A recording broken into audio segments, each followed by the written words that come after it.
Voilà, mes amis, on est dans Parshat Shemot et avec notre grand ami. Il sourit? Oui. Avec notre grand ami et Moshe, en hébreu. Moshe. Et moi, c'est Chaim. Alors, je vais faire une introduction un petit peu spéciale, un petit peu bizarre, sur la Parshat Moshe, sur la Parshat Shemot, et je vais parler de, Parshat Moshe, effectivement. Regardez, Moshe, alors que c'est lui qui nous a donné la Torah, c'est lui qui pendant 60 ans s'est battu auprès des Africains pour les libérer de tout l'esclavage, etc. Après, il s'est battu contre Pharaon, il a sorti une partie d'Israël d'Égypte, il nous a donné la Torah. Et comment on l'appelle dans la Torah? Par son prénom, Moshe. Exactement. On l'appelle Rav Moshe, Moshe Rabbeinu, Moshe Hatzadik. On l'appelle Moshe. Pourquoi? Parce que Moshe ne voulait pas qu'on l'appelle Rav. Et d'où on le sait, comme c'est marqué dans la Torah, Anav Mikol Adam. C'était un homme d'une humilité, d'une authenticité, d'une simplicité inimaginable. Vous savez ce que dit Rabbi Nachman de Breslev dans le Likutei Moharan, dans la Torah 3? Il explique quelque chose d'absolument à tomber par terre. Qu'est-ce que c'est un homme qui n'étudie pas la Torah d'une manière authentique? C'est quelqu'un qui étudie la Torah pour devenir un rave. Vous voyez dans la Torah 3, quelqu'un qui étudie la Torah dans le but de devenir un rave n'aura jamais une connexion authentique avec la Torah. Voilà. C'est pour ça que je suis tellement content que vous ne m'appelez plus Rav, vous m'appelez Chaim. Souvent, quand les gens m'appellent Rav, je leur dis, écoutez, arrêtez de m'insulter.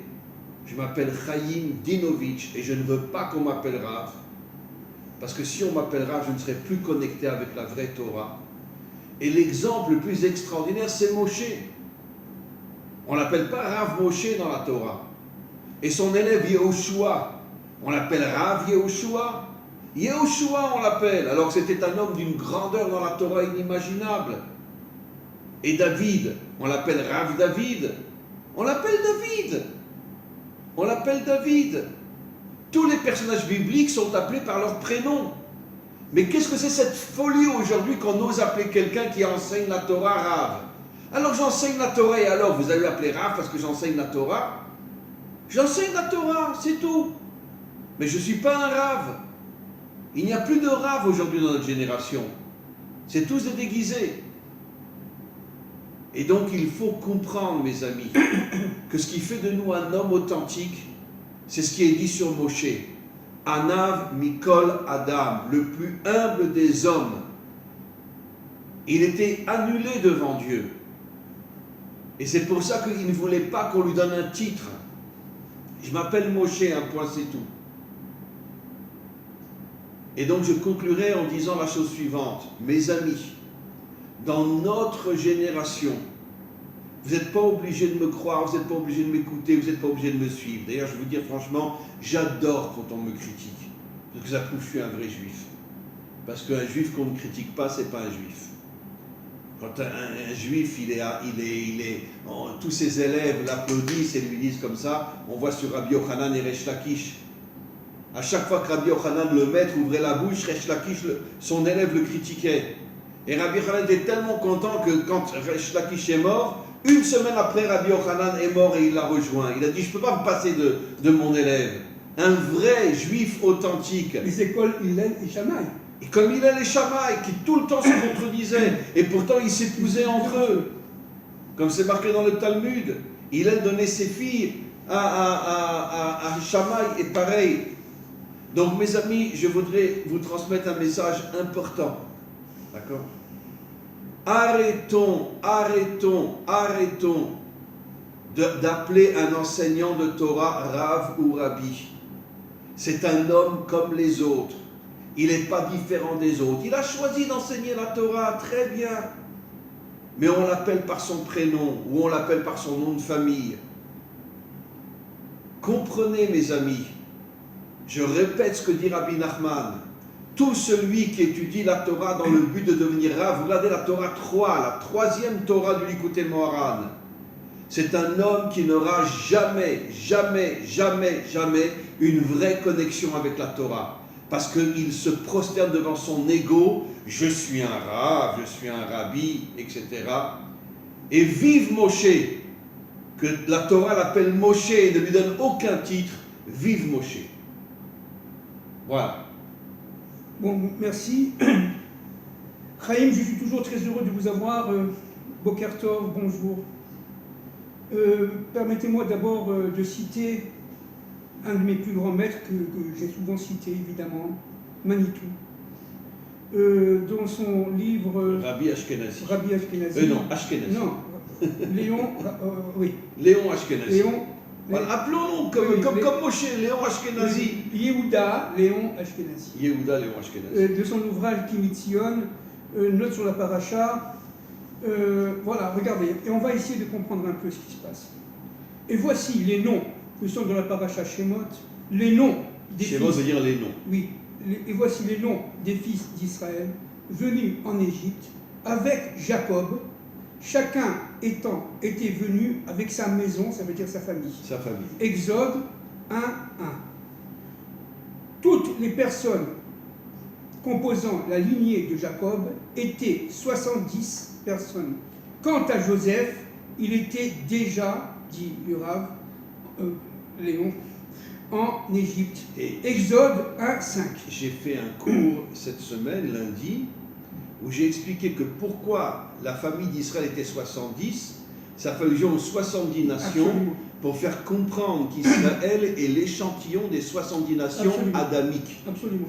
Alors, on va essayer, évidemment, d'une manière extrêmement simplifiée, extrêmement condensée, bien entendu, on va essayer de comprendre un peu.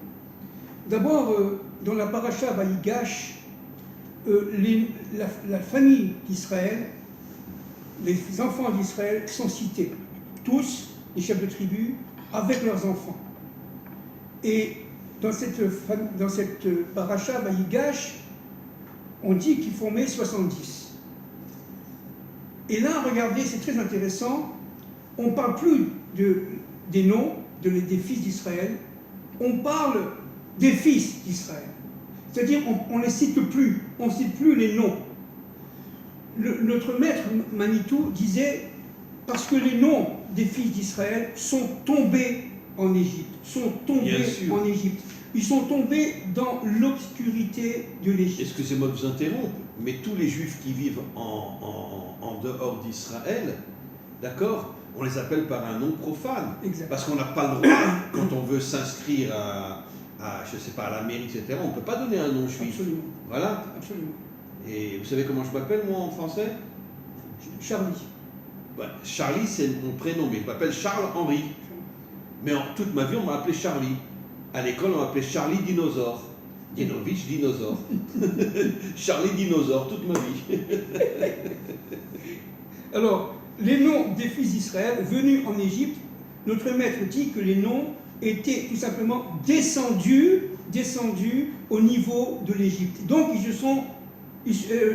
l'intériorité de chacun d'entre nous, l'identification de chacun d'entre nous, la personnalité intérieure, c'est tout simplement caché, de Bien plus sûr. en plus. Surtout en exil. En exil. En exil, on est complètement voilà, déconnecté voilà. de notre intériorité. Et on vivait dans l'extériorité. Absolument. Complètement. C'est-à-dire qu'en fin de compte, ce qui est très important de saisir, c'est que seul, regardez, Jacob est cité et Joseph est cité. Absolument. Vous voyez, quant à Et les Joseph. Toldot Yaakov, Yosef. Voilà. Pourquoi? Parce que Jacob et Joseph formaient un couple. Ils formaient un couple. Tiferet Yesod. Et pour pouvoir engendrer, entre guillemets, en vérité, la qu'est-ce qui malchoute, permet à l'homme d'atteindre l'unité? C'est la pureté sexuelle. Absolument. Absolument. La pureté sexuelle permet à l'homme d'atteindre l'unité. Absolument. Absolument. Mais Alors, quand un homme est débauché, il tombe dans l'uniformité et s'éloigne de l'unité. Alors, ce qui est très intéressant là, c'est qu'en fin de compte, il y a eu les enfants d'Israël qui étaient à Goshen, dans une sorte de notre maître de ghetto, enfermés. Oui, enfin, c'était la meilleure terre d'Égypte. Oui, hein. attendez, c'était la meilleure terre d'Égypte, qui avait d'ailleurs des composants de la terre des Hébreux, de Canaan. Absolument. Hein, elle avait des composants de la terre de Canaan, c'est-à-dire véritablement c'était une sorte de matrice, d'accord, où le peuple va se former. Mais on parle de peuple, on parle plus de nom là, si vous voulez. Absolument. Il y a eu une sorte de délégitimation de la personnalité intérieure de chaque être. Absolument. Et donc, à partir de ce moment-là, on ne parle plus de Yehuda et de ses enfants, on ne parle plus de Joseph et des enfants, on va parler de quoi? On va parler d'abord d'une famille, puis d'un peuple. Les fils, vous voyez, ça devient impersonnel. Vous savez qui c'est qui a réveillé les hommes esclaves?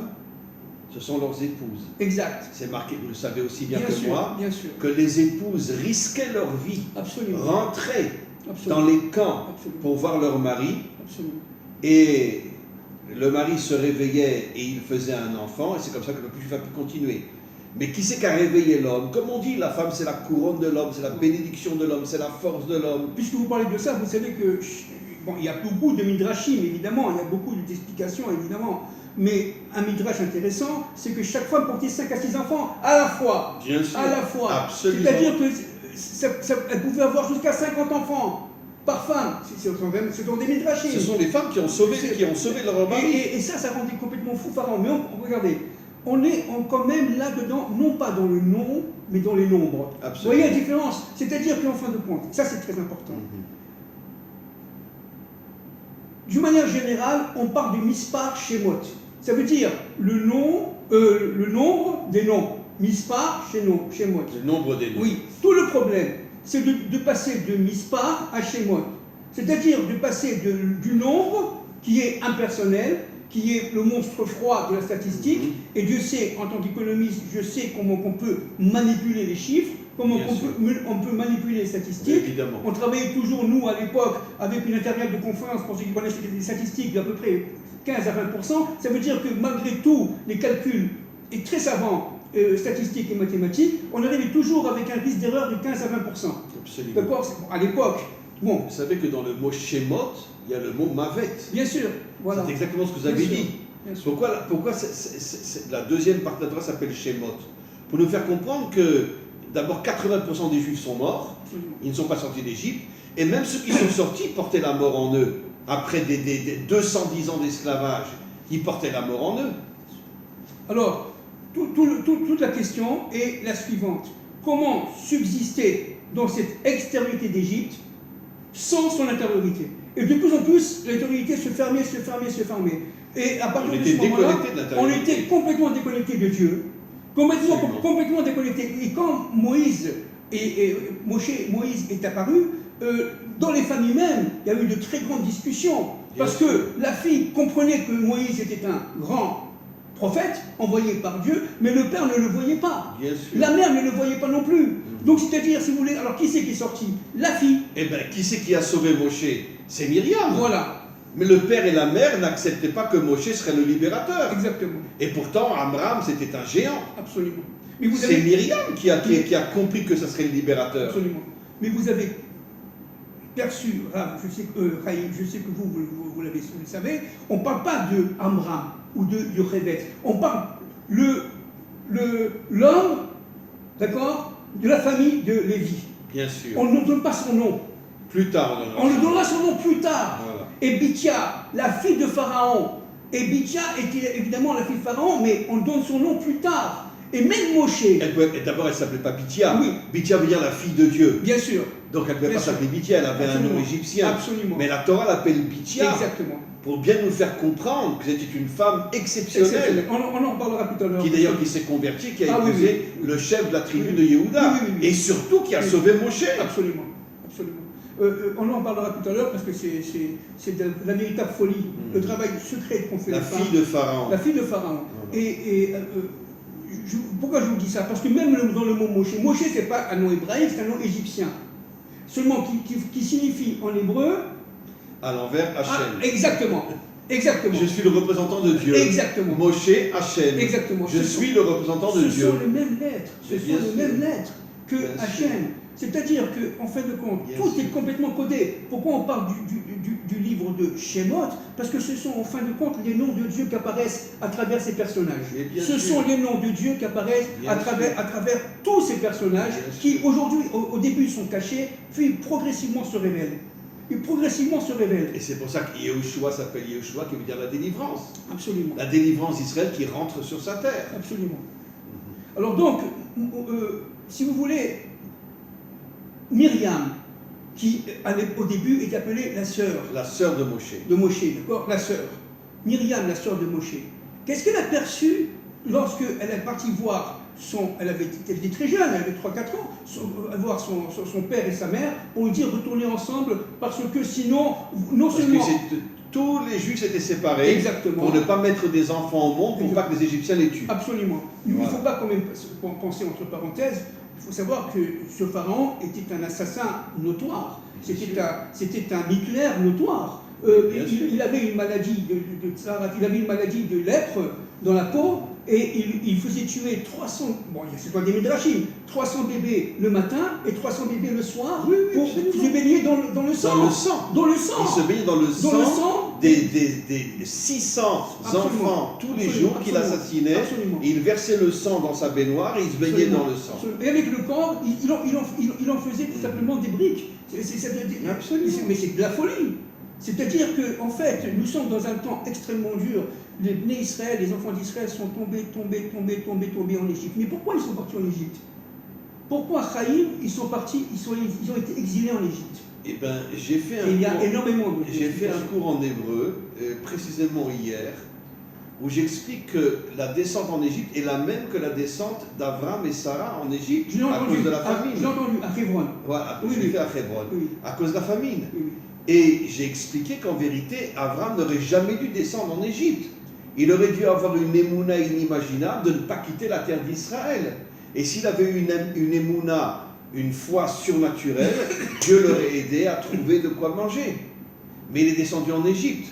Et ça, c'est la source, la racine de la descente de ses enfants en Égypte. Alors vous savez ce que dit le Harizal?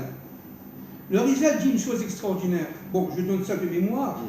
Il dit que, en fait, ce sont les âmes des 630 ans où Adam n'a pas connu Chava, qui ont erré de civilisation en civilisation pour trouver un support, un kéli, un corps. Et le Harizal dit, en fin de compte, ce corps, ils l'ont trouvé en Égypte. Parce que l'Égypte, évidemment... C'était la plus grande puissance de l'époque. C'était non seulement la plus grande puissance de l'époque Chaïm, mais c'était l'idolâtrie, c'était la perversion sexuelle, c'était l'immoralité, c'était tout le crime, et il fallait tout simplement... La terre la plus corrompue de la terre. C'est la terre la plus corrompue de la terre, n'est-ce pas? Et il fallait tout simplement qu'un peuple descendant d'Abraham, d'Isaac et de Jacob allait se réfugier entre guillemets, sur les ordres d'Hachem, on le sait, en exil, en Égypte, notamment au début au territoire de Goshen, de manière à ce que ces âmes-là puissent réparer la faute d'Adam Arishon. N'oublions pas que Adam Arishon a eu ces pertes-là. Bon, on dit d'ailleurs que Pharaon, c'était l'incarnation du serpent. Absolument. Et on l'appelle Tanine. Absolument. Ça veut dire serpent. Absolument. Il avait un serpent sur la tête, hein. Et ici, dans le bras. Comme les pharmacies. Et il n'y a pas un homme sur terre qui ne rentre pas dans une pharmacie et qui leur dit pas mais vous n'avez pas honte de mettre un serpent comme signe de la pharmacie, vous voulez nous tuer? Et les médecins mettent le serpent dans leur voiture. Voilà. Oui, en tout cas. Vive la médecine. En tout cas en France. Oui, bien sûr.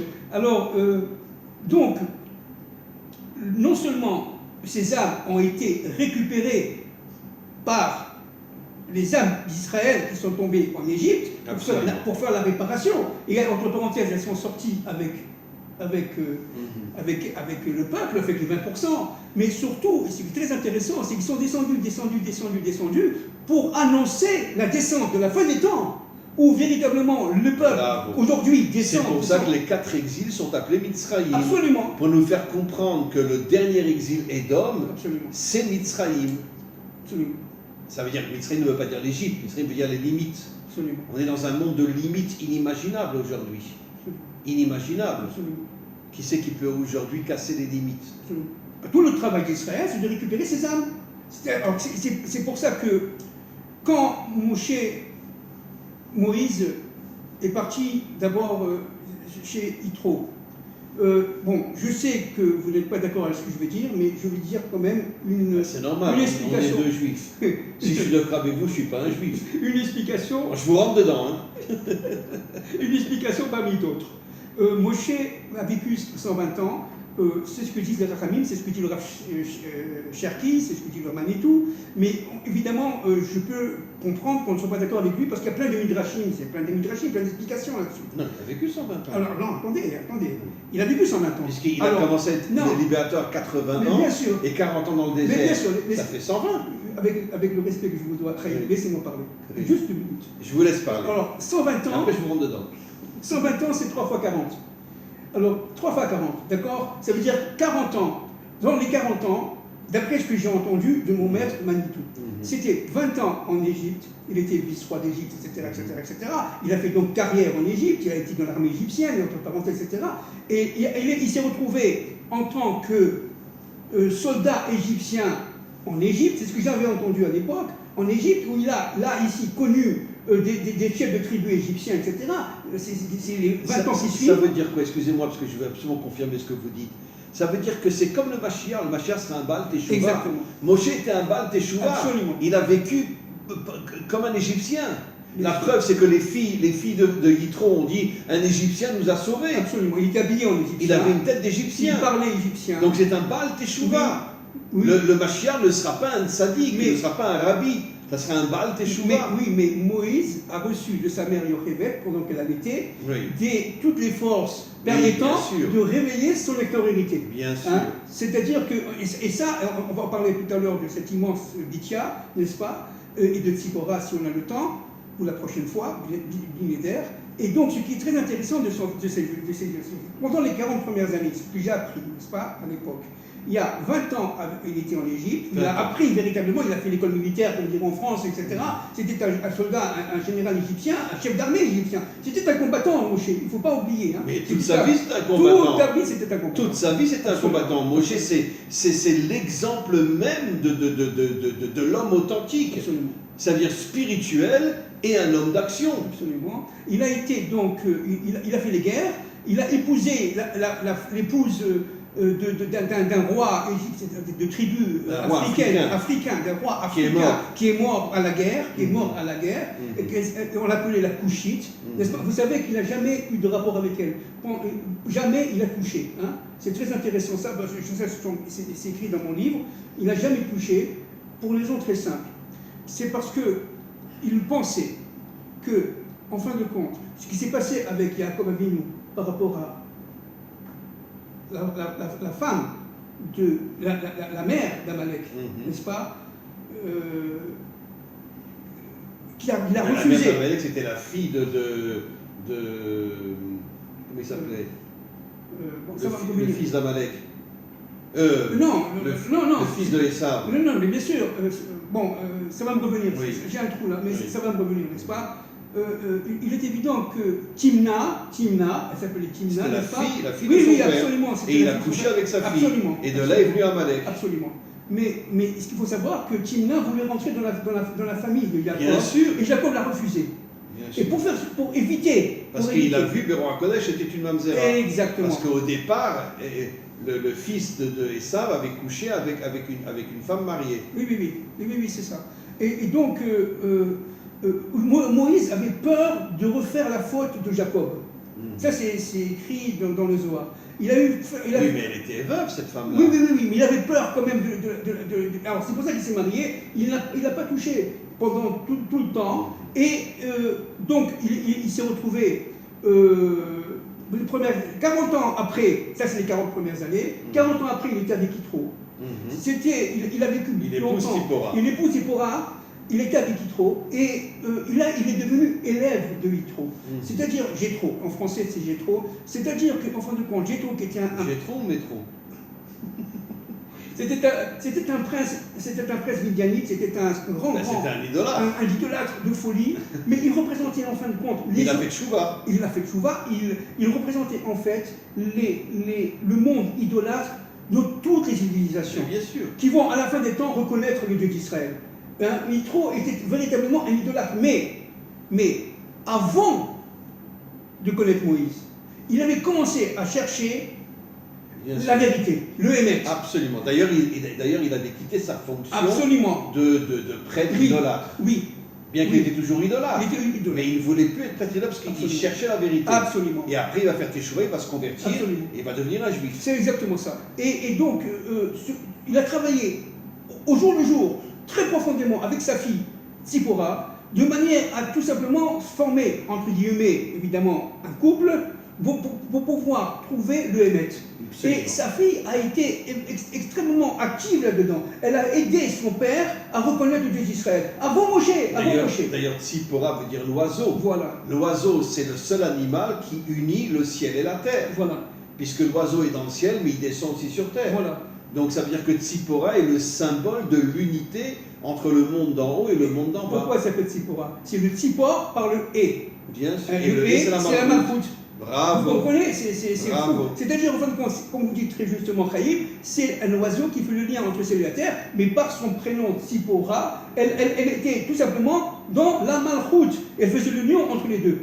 Et son père a trouvé extraordinaire cette fille qui l'aidait à répondre à ces questions intérieures. Absolument. Que les dieux, entre guillemets, que le monde idolâtre ne pouvait pas répondre. Absolument. Et donc, Moshe arrive à ce moment crucial, où ce couple, entre guillemets, bien entendu, le père et la fille, où ce couple, entre guillemets, est arrivé à un point d'union et d'accord, tel que Dieu envoie Moïse.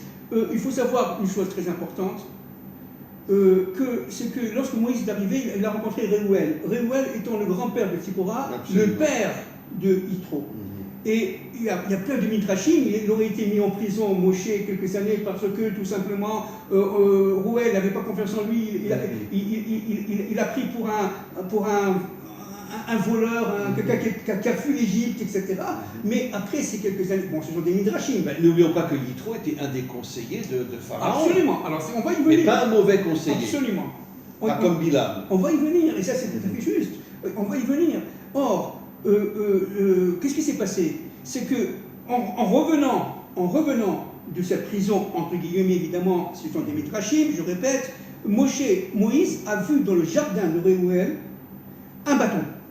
Or, c'était le bâton de Adam Arishon qui a été donné à Noé, que Noé a donné à Abraham, Isaac, Yaakov a donné à Yosef. On le retrouve dans le palais de Pharaon. Et évidemment, Yitro, qui était un des conseillers de Pharaon, a pris ce bâton. Mais pourquoi il a pris ce bâton? Parce qu'il avait compris. Il avait compris. Ce bâton, c'est un bâton sauveur. Exactement. Et grâce à ce bâton, Moshe a pu envoyer les 10 plaies en Égypte. Et c'est pour ça que vous avez compris que tout le travail de Jéthro, avant de connaître Moshe, qu'il a pris le bâton, c'est qu'il savait tout simplement que ce bâton, c'était le lien entre le ciel et la terre. Absolument. Donc vous comprenez? Et alors, il a pris, il l'a mis dans son jardin. Le jardin, c'est le pardes, hein? Il l'a mis dans son jardin. Moshe prend ce bâton, n'est-ce pas, qui devient serpent. D'accord? Lorsqu'il rencontre Akadosh Baruch Hu, etc. Et donc, ce qui est très intéressant de savoir, là, on va en parler de ça tout à l'heure, ce qui est très intéressant de savoir, c'est que Moïse reçoit, entre guillemets, le buisson ardent, après un travail intérieur incroyable. Il avait 80 ans. Moïse D'ailleurs, aussi... Hachem s'est révélé pour la première fois à Moshe quand il a épousé Tzipora. Absolument. Ça veut dire qu'un homme qui n'est pas marié ne peut avoir aucun contact avec Dieu. Absolument. Voilà. Absolument. Il a étudié. C'est très extraordinaire. C'est parce que Moshe a étudié, en fin de compte, avec Jéthro, son beau-père, jour après jour, n'est-ce pas, jour après jour, et son beau-père a permis le réveil de la Neshama intérieure de Moshe, de cette lumière intérieure, pour qu'à 80 ans c'est 10 fois 8, d'accord, qu'il arrive véritablement à ce buisson ardent. C'est-à-dire que... 80, ça fait allusion à la Bina. Bien sûr. Ça veut dire qu'il a atteint la Bina pour devenir le libérateur. Bien sûr, c'est ça. Comme le Mashiach, tant qu'il ne sera pas connecté à la Bina, ne pourra pas devenir le libérateur. Bien sûr. Bien sûr. Et donc, ce qui s'est passé, c'est absolument incroyable. C'est que voilà, 3 êtres, Tzipora... C'est intéressant parce que lui, il est au niveau de la Bina et Tzipora au niveau de la Malchoute. Voilà, mais c'est exactement ça. Donc, moi, j'arrête de parler parce que vous... Mais arrêtez. Vous allez me dire... Mais arrêtez. Tout ce que vous dites, c'est la voix de Dieu qui est dans votre bouche. Alors, donc Tzipora va avoir, par son travail intérieur, la capacité de faire la circoncision de son fils, Eliezer, d'accord. Deuxième chose, Yitro a commencé à comprendre très sérieusement, notamment à partir du moment où il a pris le bâton attendez, d'abord Yitro, il est mis dans son jardin, n'est-ce pas?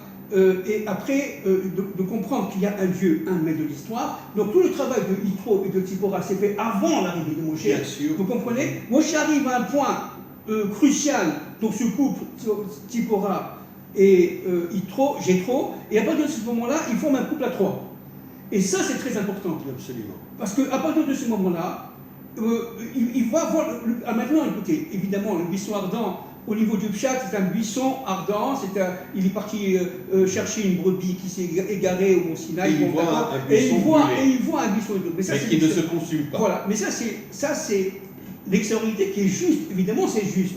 Mais seulement, plus profondément, c'est ce buisson, c'était son âme intérieure. C'est-à-dire son Oraganous intérieur. Cette lumière intérieure qui lui disait, va libérer. Mais qui c'est qui me parle? Va libérer. Mais enfin... Il n'a pas voulu au départ. Au début, il n'a pas voulu. Jusqu'à ce qu'Hachem se mette en colère contre lui. Mais pourquoi il n'a pas voulu? Comment il n'a pas voulu? Pourquoi? Bah, moi, il y a de nombreuses explications. Parce qu'il ne voulait pas devenir le libérateur. C'était un homme d'une humilité inimaginable. Parce qu'il disait... Bon, c'est une raison. Et moi, je suis sûr que le Mashiach, ce sera pareil. Le Mashiach, ce sera un homme authentique. Et quand Hachem lui dira, tu vas être le Mashiach, il dira, mais attends, pourquoi moi? D'accord. Alors, une des explications, parmi tant d'autres explications, évidemment, c'est qu'il voulait faire passer son frère Aaron, qui était plus âgé que lui, il avait 83 ans, et Moshe avait 80 ans. Et donc, il voulait absolument faire passer... Que ce soit lui le libérateur. Parce que lui, il est l'aîné. Mais finalement, il est devenu son porte-parole. Voilà, il est devenu son porte-parole. Donc, si vous voulez, ce travail intérieur de Moshe, où Dieu était dans son intériorité, n'est-ce pas, qui était ouverte, évidemment, au début par sa mère Yochebed, puis tout le travail de Bitia qu'elle a fait au palais pour le protéger, n'est-ce pas? Pensez à tout ce qui s'est passé pendant 20 ans au palais de Pharaon, parce que les sorciers, entre parenthèses, savaient que c'était un Égyptien, que c'était un Hébreu, ils n'en voulaient pas. Mais par contre, elle avait dit que c'était son fils. Alors, elle a dit qu'il était enceinte. Elle a dit qu'il était enceinte, parce que c'était une femme mariée, Bitia était une femme mariée, qui n'avait pas d'enfant.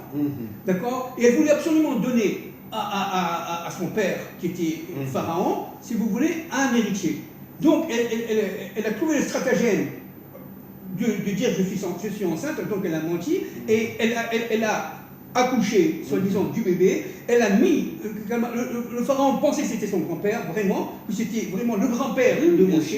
Il a été adulé et protégé par le pharaon. Mais après, Pharaon lui aussi, il a compris que c'était... Après, pourquoi? Parce que c'était un juif en vérité. Pourquoi il a compris? Parce que les sorciers qui étaient autour de lui, les astrologues, il était entouré de sorciers, de sorciers, etc. N'est-ce pas? Tout le travail de la souffrance d'Israël en Égypte, c'est tout simplement d'éviter que sorte ce mâle, ce garçon qui va prendre la place de Pharaon. C'est ce qu'on veut aujourd'hui, c'est tout l'antisémitisme. D'ailleurs, c'est marqué dans Rachi que le jour où Pharaon l'a nommé futur Pharaon d'Égypte, c'est ça. Ce jour-là, il est sorti pour tuer un Égyptien, pour se dire, parce qu'il a compris que s'il tue un Égyptien, bon, Pharaon voudra le tuer, il a dit, je refuse de devenir le Pharaon d'Égypte, je veux aider Israël, et c'est pour ça qu'il a tué un Égyptien qui était en train de frapper un Juif. Oui, mais pourquoi il a fait... Vous savez qu'est-ce que l'histoire de l'Égyptien qui est parti, c'est un Égyptien qui est parti avec sa femme, etc. Bien sûr, il a couché avec la femme. C'est la seule femme qui a été d'ailleurs infidèle à ce moment-là. Non, mais elle ne savait pas, elle pensait que c'était son mari. Oui, bon, les Rachamim disent que quand même, bon, elle pensait que c'était son mari était frappé après, parce qu'il s'apercevait qu'il était trompé, il était frappé à mort. C'était terrible, n'est-ce pas? Par l'Égyptien. Et Moshe l'a tué le jour où il a été nommé futur pharaon, pour ne pas être futur pharaon. Il a risqué sa vie finalement. Absolument. Et après il est parti en Afrique. Oui, mais il y a aussi le combat entre deux frères hébreux, n'est-ce pas, que Moïse a voulu. Datan Aviram. La religion, le clergé, Aviram, le pouvoir. Ça vient la relation entre le clergé et le pouvoir. Exactement. Qui a commencé chez nous. Et c'est pour ça qu'il a fui. Il a fui parce qu'il a dit attention, si on est au niveau du clergé et du pouvoir, on peut pas les sortir.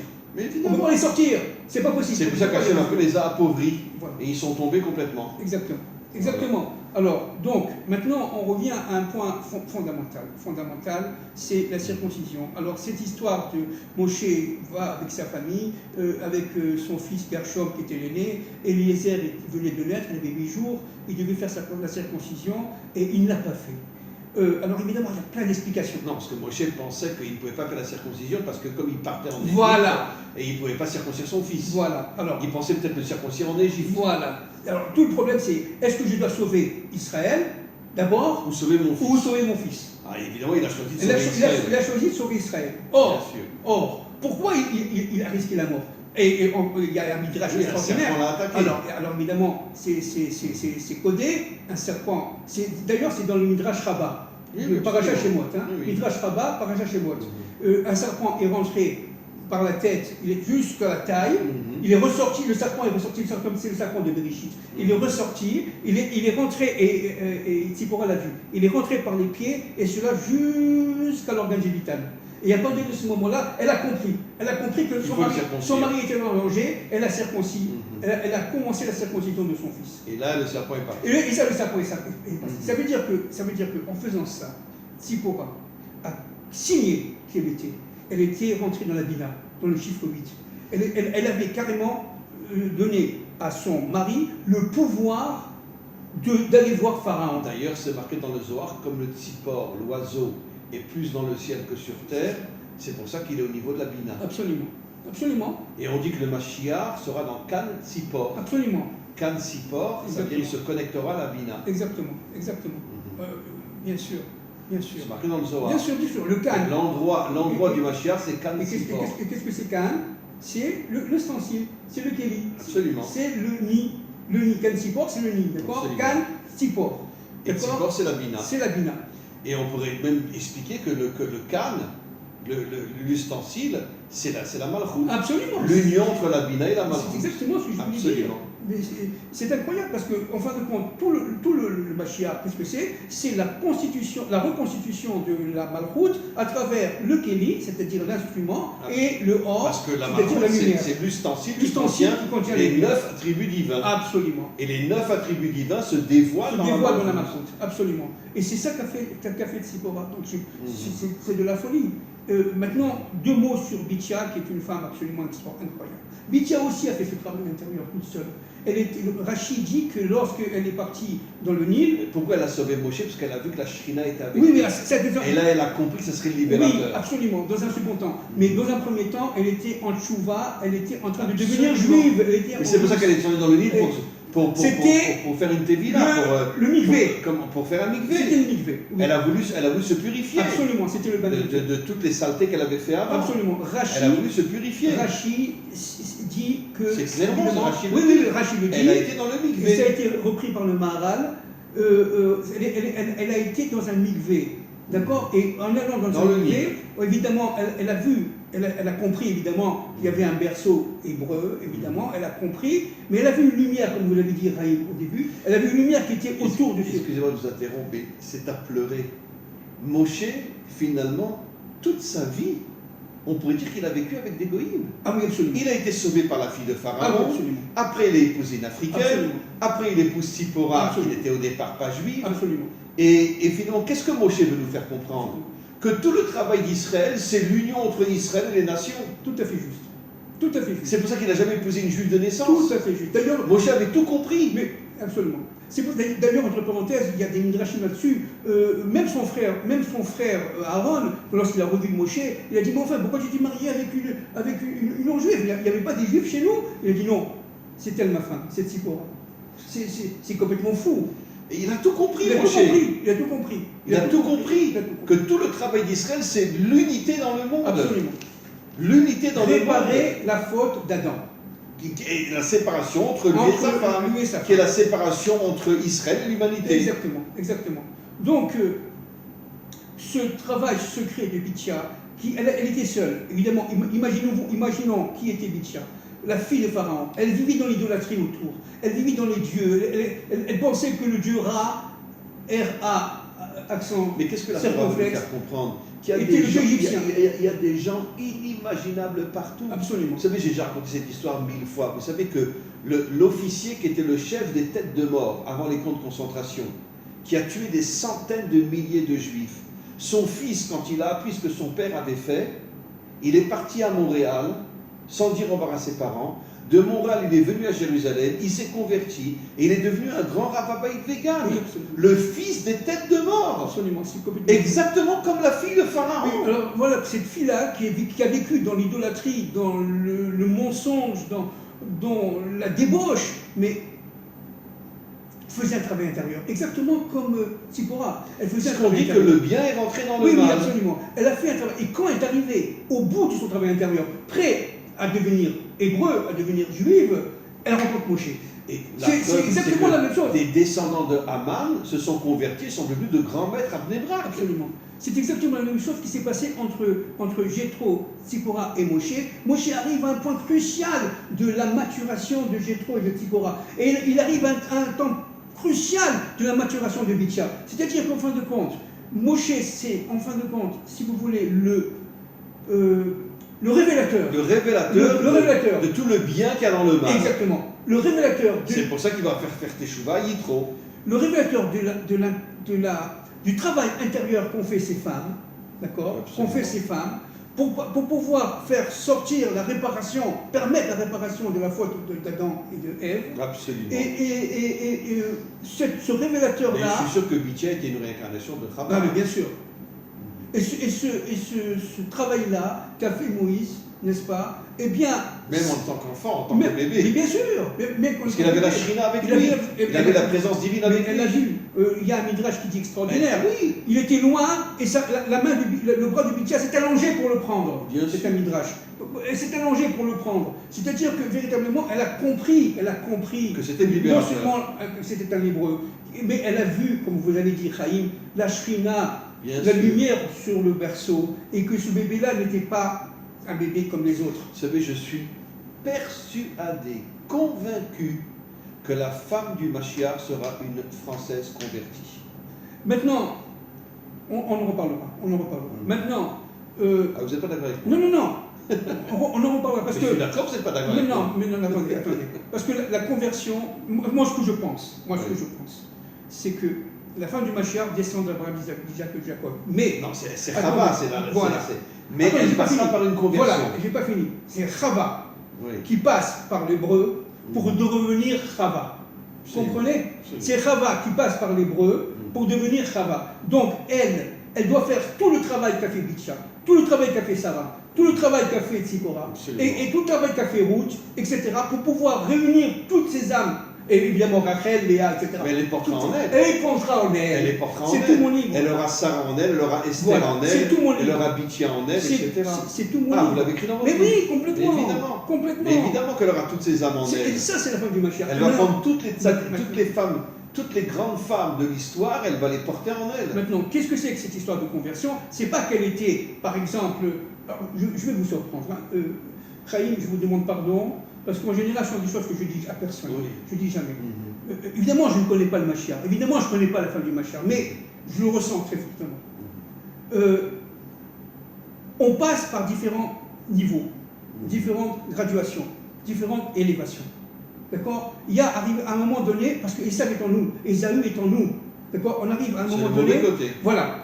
À avoir ce mauvais côté-là. Absolument. On est attiré par la consommation, par les trucs là, mais aussi on est attiré par les églises et par les trucs comme ça. On est attiré par ces forces-là. D'accord? Gad Elmaleh, parce qu'on voilà, va tirer en exactement. Alors comprenez que, voilà, alors je ne voulais pas en parler, mais comprenez qu'à partir de ce moment-là, il y a des forces incroyables qui vous attirent. Mais bien sûr. D'accord? Mais maintenant, vous, comme vous êtes hébreu, vous devez, et là c'est un message que je donne à ce monsieur Gad Elmaleh que je ne connais pas. Attention, tu dois, Gad, dépasser cela. Dépasser cela pour devenir véritablement hébreu. Parce que ces forces-là sont en nous. Ils étaient dans Yaakov. Gad Elmaleh ne s'est marié qu'avec des non-juifs. Alors, il n'a jamais épousé une juive de sa vie. Alors, c'est exactement le travail de Yaakov contre l'ange d'Ésaü, l'ange de la mort. Pour devenir Israël, il faut que tu dépasses cela. Il faut que tu dépasses, ça veut dire que tu intègres tout, mais tu dépasses. Tu intègres en dépassant. Et oui, pardon, excusez-moi, parce que je suis pris par... Bon. Je sais. Je vous demande pardon, des fois je suis pris... parce que ça dépasse, n'est-ce pas? Et parce que ça dépasse, effectivement, l'entendement et le travail intérieur, qu'il faut absolument pour devenir soi-même. On n'a pas le droit... Retrouver notre intériorité, retrouver notre être authentique. On n'a pas le droit d'être égyptien. On n'a pas le droit d'être français. On n'a pas le droit d'être chrétien. Bien que le rabbi dit que le Mashiach viendra de France. Alors, bien sûr, oui, on est d'accord. Vous avez trouvé votre âme? On est d'accord, le Mashiach vient de France, j'en suis absolument persuadé. Mais la France elle-même... C'est marqué à la fin d'Obadiah. Oui. Quand les Juifs reviendront de France, Dieu se dévoilera sur la terre. Mais terre. la France elle-même va transmuter. On ne parle pas de cette France-là. On parle de cette France qui va faire... Mais pourquoi la France est abîmée? Voilà. Parce que les forces obscures savent que le Mashiach va sortir de France. Exactement. Et c'est pour ça qu'ils font tout pour casser la France. Absolument. Bien sûr. Absolument. Comme ils cassent Israël aussi. Absolument. Voilà. C'est le couple France-Israël qui est en danger. Bien sûr. Alors, quelle est la conclusion maintenant? Alors, la conclusion. Premièrement, Moïse arrive à des endroits, à des moments propices de la maturation de l'Égypte et de la maturation du peuple d'Israël. D'ailleurs, Pharaon fera tchouva. Absolument. Au moment de la traversée de la mer, il ne redevient pas Pharaon. Absolument. Il part à Ninive. Absolument. Il va fonder la ville de Ninive. Absolument. Il refuse de redevenir Pharaon. Absolument. Ça veut dire que Moshe a fait faire tchouva même à Pharaon. Absolument. Alors c'était un criminel inimaginable. Absolument. Et comme vous dites, il sera le roi de Ninive, etc. Et la là, folie. on retrouve Jonas. Ça veut dire que Moshe, c'est l'homme de la teshuva. On retrouve Jonas. Exactement. Il arrive à un moment propice pour la teshuva. Bien sûr. Pour la teshuva. Ça, c'est une première chose. Absolument. Deuxièmement, les femmes qui ont suivi Moïse, qui ont épousé Moïse, qui ont suivi les films, elles ont fait un travail intérieur extrêmement intense. Mais bien sûr. Absolument inimaginable. Et d'Afka des non-juifs. Et comme ce sont des non-juifs, parce qu'il fallait réparer la faute d'Adam Arishon et de Rava, qui par essence n'étaient pas juifs, c'était universel. Je me dis franchement, je n'arrive pas à comprendre comment beaucoup de juifs, y compris des rabbinim, ils lisent la Torah et ils ne comprennent rien à la Torah. La Torah nous montre que les femmes les plus grandes étaient d'Afka des non-juives. Sipora, Bithia, c'est des choses absolument... Rachab qui a épousé Yehoshua, la plus grande prostituée de la terre, qui a fait une teshuva inimaginable, et Yehoshua l'a pris comme épouse. Bien sûr, vous vous rendez compte. Mais attendez, Rachel et Léa, elles descendaient de Lavan. Mais elles n'étaient pas juives non plus. Elles n'étaient pas juives. Mais bien sûr que non. Vous vous rendez compte? Mais comment on ne comprend pas ce que la Torah nous dit? Et Rivka, dont le père était... Lavan. Et non, son frère était Lavan. Et le père, il était Batuel. Il aimait les bitoulottes. Ça veut dire qu'il aimait les vierges. Vous vous rendez compte d'où vient Rivka? Un père qui aimait les vierges. Bien sûr. Mais c'est de la folie. Ça veut dire qu'en vérité, on voit que dans l'histoire de la Torah, 99% des gens n'étaient pas juifs au départ. Absolument. Même Abraham n'était pas juif au départ, c'était un Babylonien. Absolument. C'était un Babylonien, son père c'était Terah. Absolument. C'était pas un juif au départ. D'ailleurs, c'est pour ça que tous les convertis, on les appelle Ben Avraham ou Ben Sarah, pour nous faire comprendre que Sarah et Abraham n'étaient pas juifs au départ. Absolument. Alors, troisième conclusion, si vous voulez, très très importante, c'est que, effectivement, tout le problème, c'est de réveiller la lumière intérieure. Ié, Hacher, Ié. Absolument. Ié, Hacher, Ié. Pourquoi le nom? Pourquoi il a dit, quel est ton nom? Encore une fois, le nom. Le nom, c'est la paix. Je saurai ce que je saurai. Oui. Ça veut dire qu'en vérité, personne ne peut me comprendre. Voilà.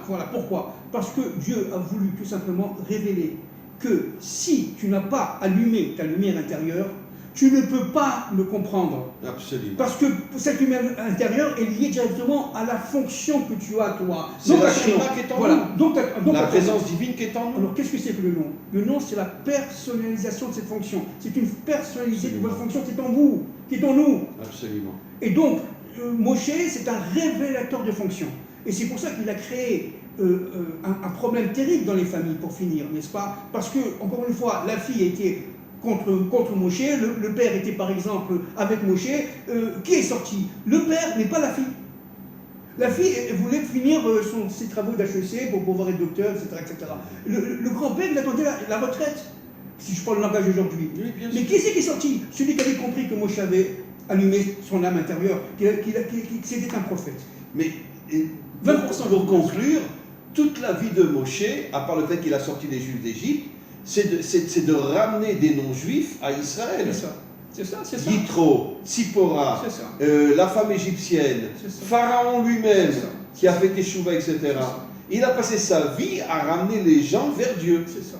Mais encore une fois, ces gens-là ont été préparés avant l'arrivée de Moïse. C'est ça qui est très intéressant. Oui. C'est-à-dire que Dieu allume les âmes avant, les prépare, Et Moshe et Moshe, extériorise la chose. extraordinairement juste. Et Moshe va extérioriser ce travail Absolument. intérieur.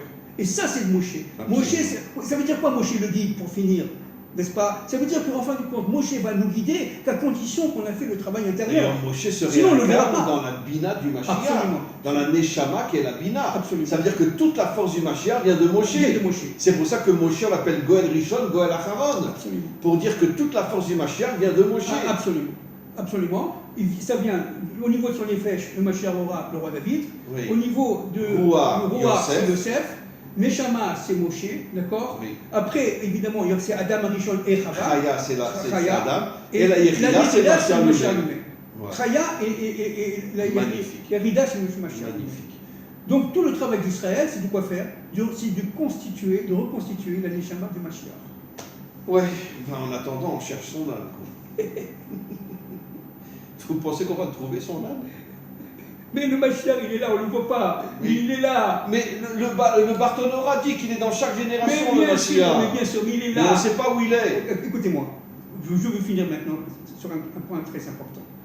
Tout ce qui se passe en ce moment dans le monde, au niveau de la décomposition des systèmes, de la déstructuration des systèmes, y compris au niveau Israël, Bien c'est sûr. le travail secret du Mashiach. Mais évidemment. C'est le travail secret Bravo, du Mashiach. bravo, Le Mashiach, bravo. il est là, il est en train de travailler, mais personne ne le voit. Pourquoi? Pourquoi? Parce qu'on n'a pas encore allumé notre lumière intérieure. Mais bien sûr. Et donc, qu'est-ce que c'est que... Le Mashiach est dans notre génération. Bien sûr. Mais on ne sait pas où il Mais est. il est en train de travailler. Mais Et qu'est-ce bien qu'il fait? Il est en train de démasquer le mal. Il est en train de démasquer le mal. Bien Et ça, sûr. c'est très important. Sans ça, il n'y a pas de résurrection. Et il n'y a pas de glorification du nom de Dieu. Il n'y a pas de malchoute. Tout simplement. Bravo. Voilà. Merci beaucoup. Et on se retrouve donc mercredi prochain. Les autres Hachem. Voilà. Parachat Vayera. Parchat Vayera. Vayera. Vayera. Absolument.